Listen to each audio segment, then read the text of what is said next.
So நம்ம இந்த வீடியோவில் நேத்தோட கண்டினியூஷன் தான் பார்க்க போகிறோம். ஆர்டிகல்ஸ் நம்ம தெளிவாக பார்த்தோம் இல்லையா? ஸோ இதுக்கு 3 ரூல்ஸ் வேணும். என்றைக்குமே ஏ அண்ட் அப்ளை பண்ணும்போது 3 ரூல்ஸ் வேணும். அந்த 3 ரூல்ஸுமே ப்ராப்பராக இருந்தால் ஈஸியாக அப்ளை பண்ணிக்கலாம். ஒன்றுமே இல்லைங்க. அதாவது ஏ அப்ளை பண்ணும்போது அதோட ஃபர்ஸ்ட் லெட்டர் வந்து மெய்யெழுத்துக்கள் சவுண்டில் இருக்கணும். அப்பார்ட் ஃப்ரம் தட் அந்த நவுன் வந்து சிங்குலராக இருக்கணும். ஓகேங்களா? சிங்குலராக இருக்கணும். அந்த சென்டென்ஸில் அந்த நவுனை ஜென்ரலாக பேசியிருக்கணும். இது மூணுமே ஃபிக்ஸ்டாக இருந்தால் நம்ம அப்ளை பண்ணிக்கலாம். ஃபார் எக்ஸாம்பிள் கொடுத்துருக்காங்க பாருங்க. My father is a policeman. என்னோட அப்பா ஒரு போலீஸ்மேன் கொடுத்துருக்காங்க. ஃபர்ஸ்ட் லெட்டர் வந்து மெய்யெழுத்துக்கள் சவுண்ட்ல ஸ்டார்ட் ஆகுது. நம்ம லெட்டரை பார்க்கக்கூடாது, லெட்டரோட சவுண்டை தான் பார்க்கணும். சொல்லி பார்க்கும்போது ஃபர்ஸ்ட் லெட்டரோட சவுண்ட் வந்து மெய்யெழுத்துக்கள் சவுண்ட்ல இருக்கு. ஓகேங்களா? அண்ட் அப்பார்ட் ஃப்ரம் தட் சிங்குலரா இருக்கணும். இது சிங்குலரா தான் இருக்கு. அண்ட் அதை தாண்டி இந்த சென்டென்ஸ்ல இந்த நவுனை ஜென்ரலா பேசியிருக்காங்க. ரொம்ப ஸ்பெசிஃபை பண்ண கிடையாது.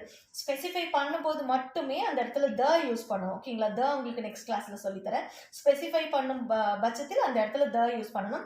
இல்லை ஜென்ரலா பேசி இருக்காங்கன்னு சொன்னா அங்க யூஸ் பண்ணிக்கலாம். இந்த 3 ரூலுமே இங்க ஃபிக்ஸ்டா இருக்கு. ஸோ போலீஸ்மேன் போட்டிருக்கோம். Next one also the same example. Priya is a டான்சர்னு சொல்றோம். ஓகேங்களா? டான்சர்னு சொல்லும்போது ஃபர்ஸ்ட் லெட்டரோட சவுண்டை பார்க்கணும். அது மெய்ய எழுத்துக்கள் சவுண்ட்ல இருக்கு. சொல்லி பார்க்கணும். ஓகேங்களா? நம்ம உச்சரிச்சு பார்க்கணும். ஸோ ஃபர்ஸ்ட் லெட்டர் மெய்ய எழுத்துக்கள் சவுண்ட்ல இருக்கு அண்ட் சிங்குலராக இருக்குது. அப்பார்ட் ஃப்ரம் தட் ஜென்ரலாக பேசியிருக்காங்க. ஸோ நம்ம தாராளமாக டான்சர்னு போட்டுக்கலாம்.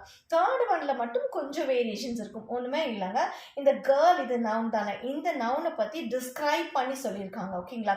ஷீ இஸ் அ கேர்ள்னு சொல்கிறதுக்கும் ஷீ இஸ் அ பியூட்டிஃபுல் கேர்ள்னு சொல்கிறதுக்கும் டிஃப்ரெண்ட் இருக்குது. ஓகே, ஸோ இந்த கேர்ள், இந்த நவுன் ஆகிய இந்த கேர்ளை பற்றி டிஸ்கிரைப் பண்ணும்போது பியூட்டிஃபுல்னு சொல்லியிருக்காங்க. அந்த கேர்ளை பற்றி இன்னும் நிறைய சொல்லியிருக்காங்க. ஸோ அதுதான் டிஸ்கிரைபிங் வேர்டுன்னு சொல்கிறோம்.